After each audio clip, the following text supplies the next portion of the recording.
Alright, so imagine this: you wake up, scroll through your phone, and suddenly you see this leak that does not feel like just another mid-range refresh. This is something way more aggressive. This is the OnePlus Nord 6, and honestly it looks like OnePlus just decided to go all in this time. Massive battery, flagship level chip, crazy display, and some really bold choices that might actually shake up the entire segment. So yeah, if you are into smartphones, this one is definitely worth paying attention to. And before we go deeper, make sure you hit that subscribe button and drop a like, because I break down all the latest tech in the simplest way possible, and you do not want to miss what is coming next. So first things first, let us talk about the design and feel, because this is where things start getting interesting. The Nord 6 is expected to come in at around 217 grams with a thickness of about 8.5 millimeters, which on paper sounds normal, but when you realize what is inside this phone, it actually becomes kind of insane, and I will get to that in a second. The phone is also expected to have full IP68 and even IP69K protection, which basically means it is not just splash resistant. This thing can handle high pressure water and proper submersion, so durability-wise, this is a big step up for the Nord series, and it instantly makes it feel more premium. Now moving to the front, the display is where things really start flexing. We are looking at a 6.78-inch AMOLED panel with support for 1 billion colors and a refresh rate of 165 Hz, which is just crazy smooth. Like, this is beyond what most people even need, but once you experience it, there is no going back, and it also has 3840 Hz PWM dimming, which should make it much easier on the eyes, especially during night usage. Brightness goes up to 1800 nits peak, so outdoor visibility should not be an issue at all, and with Gorilla Glass 7 eye protection, it should hold up pretty well over time. Performance is where OnePlus is clearly trying to change the game, because instead of going safe, they are packing the Snapdragon 8's Gen 4, which is basically flirting with flagship level power. You get a Cortex X4 core combined with multiple A720 cores, which means this phone is not just fast, it is built for serious multitasking, gaming, and long-term performance stability, paired with up to 12 GB RAM and UFS 4.1 storage. Everything should feel instant, from app launches to heavy gaming sessions, and honestly, for a Nord device, this is kind of wild.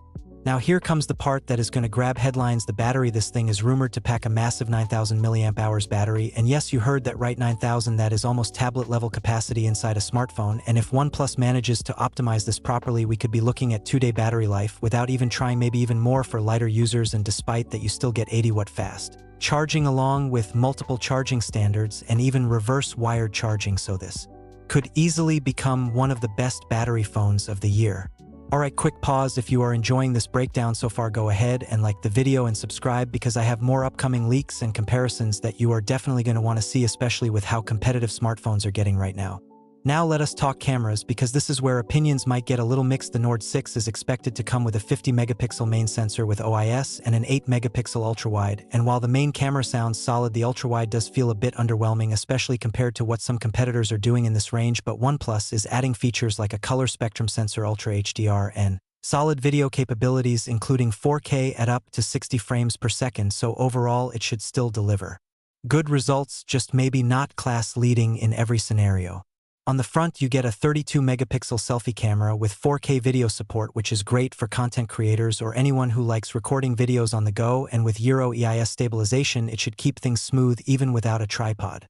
Software is another area where things get interesting, because this phone is expected to run Android 16 with ColorOS 16, which means you are getting a feature-rich experience with smooth animations and plenty of customization options, although some users still prefer the older OxygenOS feel. But performance-wise, ColorOS has been very stable and optimized lately, so it should not be a deal-breaker.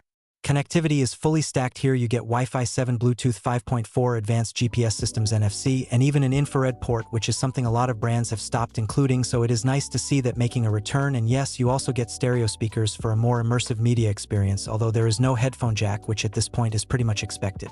So stepping back and looking at the full picture, the OnePlus Nord 6 feels like a very bold move. It is not trying to play it safe, it is pushing battery to the extreme, giving near flagship performance and offering a super high-end display while making a few compromises, mainly in the camera department, and maybe that is the strategy here: focus on what most people actually use every day: battery performance and display.